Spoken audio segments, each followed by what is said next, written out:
your opinion, Mhm. what makes a wellness program successful? That is such a loaded question because I think there's so many Long things. enough. Yeah, that could be so many things that can really make a wellness program successful. But in your opinion, coming from the work that you do and have done for so long, what would Yeah. you say maybe a few of those? Yeah, well, for starters, it has to be a top. I'm saying things that maybe they're obvious, but I'm going to restate them. It's top down, bottom up. It has to be. It has to be both, right? Approach to cultivating.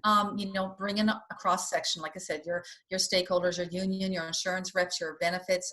Bring everyone into the fold. Maybe have a big town hall and educate them on what the committee is all about, and get real cross section. Maybe make it a little bit of a competitive process, so they feel really honored if they're selected. Don't overburden your committee people. Have enough, so maybe have subcommittees. Also, maybe turn over your committee every year or so often, unless they really want to stay, then they're really invested. But otherwise, turn them over, right? So we don't get the burnout, and we share that, you know, responsibility. And really identify the true wellness needs of the organization, right? Because lots of times we just jump in and we go with the new shiny object, as we talk about. And so it's really not aligned with what the organization's mission is. The other thing is too, is create a brand for your program, right? Create that brand, create the logo, create your workplace wellness charter, we like to call it. Some people call it policies, we call it a workplace wellness charter. Create that, so you've really got that roadmap, you got that North Star for your organizations.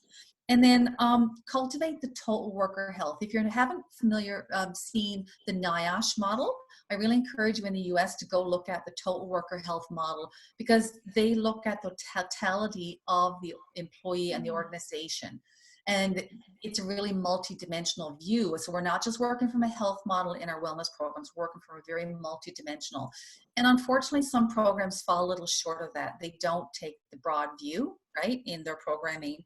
So then they're only serving maybe high-risk employees or health-related, issues, not looking at all the dimensions from career, intellectual, social, emotional, community well-being, that really makes a full, robust program, right, and makes your program strong.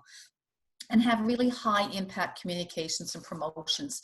And again, sometimes we think we put a poster that's going to bring your employees to an event, but really I always say you need to span at least 3 mediums of communication and promotions in an organization, and at very minimum repeat that message in those mediums at least 7 times. So remember the 3 and 7 rule. And